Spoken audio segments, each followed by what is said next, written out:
ഇന്ന് നമ്മൾ നല്ല ഗ്രേവിയോട് കൂടിയിട്ടുള്ള നല്ലൊരു ചെമ്മീൻ അച്ചാറാണ് ഉണ്ടാക്കാൻ പോകുന്നത്. അതിനായിട്ട് ആദ്യം ചെമ്മീൻ ഉപ്പിൽ വേവിച്ച് വെച്ചിട്ടുണ്ട്. അതിനുശേഷം നമുക്ക് ഈ ചെമ്മീൻ ഒന്ന് വറുത്തെടുക്കണം. ഇതാണ് ഈ ഫ്രൈ ചെയ്യുമ്പോൾ ഉള്ള ഇതിൻ്റെ ഒരു പാകം എന്ന് പറയുന്നത്. ഇത്രയും ഫ്രൈ ആയിട്ട് വന്നാൽ മതി, ഭയങ്കരമായിട്ട് മുരിഞ്ഞു പോകണ്ട.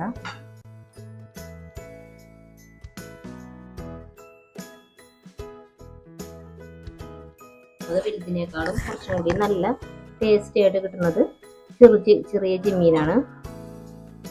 ഇനി നമുക്ക് ഇതിൻ്റെ ഗ്രേവി ഉണ്ടാക്കാനായിട്ട് സവാള വേണം, പിന്നെ വെളുത്തുള്ളി, ചെറിയുള്ളി, ഇഞ്ചി, കറിവേപ്പില, പിന്നെ പച്ചമുളക്.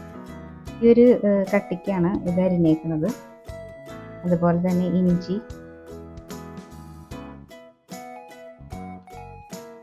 വെളുത്തുള്ളി ചെറുതായതുകൊണ്ട് രണ്ടായിട്ട് കട്ട് ചെയ്തെടുത്തേക്കാണ്. അതുപോലെ ചെറിയുള്ളി ഇത് കട്ടിക്കാണ് എടുത്തേക്കണം, അധികം നൈസാക്കിയിട്ടില്ല. പിന്നെ പച്ചമുളകും തീരെ കനം കുറയ്ക്കാതെ ഇത് കട്ടിക്കാണ് അരിഞ്ഞ് വെച്ചേക്കുന്നത്. നമുക്ക് ചെമ്മീൻ വറുത്ത ആ എണ്ണയെ തന്നെ ഇത് ഓരോന്നായിട്ട് ഇടാം. ആദ്യം സവാള ഇടാം, വെളുത്തുള്ളി ഇടാം, ഇനി ചുവന്നുള്ളി, എന്നിട്ട് ഇഞ്ചി,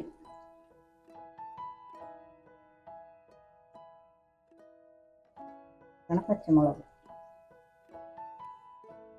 കറിവേപ്പില നന്നായിട്ട് വഴറ്റാം.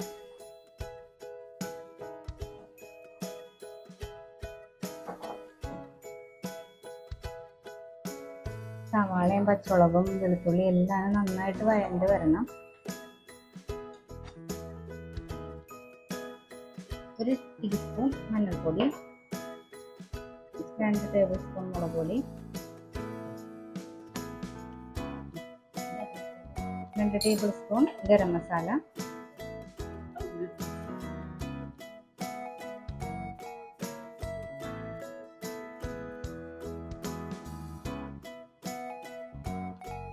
ഉപ്പിടാം. അത് മുരിഞ്ഞ് വന്നിട്ടുണ്ട്. നമുക്ക് ചൊറുക്ക് ഒഴിക്കാം.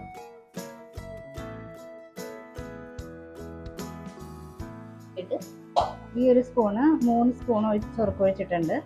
ഇനി നമുക്ക് ആവശ്യം അനുസരിച്ചിട്ട് നോക്കിയിട്ട് ഒഴിച്ചു കൊടുത്താൽ മതി. ഇതിലേക്ക് വറുത്ത് വെച്ചിരുന്ന ചെമ്മീനിടാം.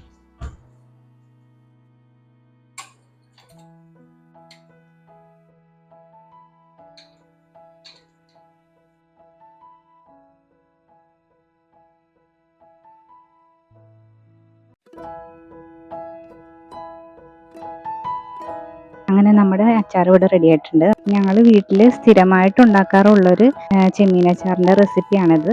അപ്പോൾ എല്ലാവരും ഒന്ന് ട്രൈ ചെയ്ത് നോക്കണേ.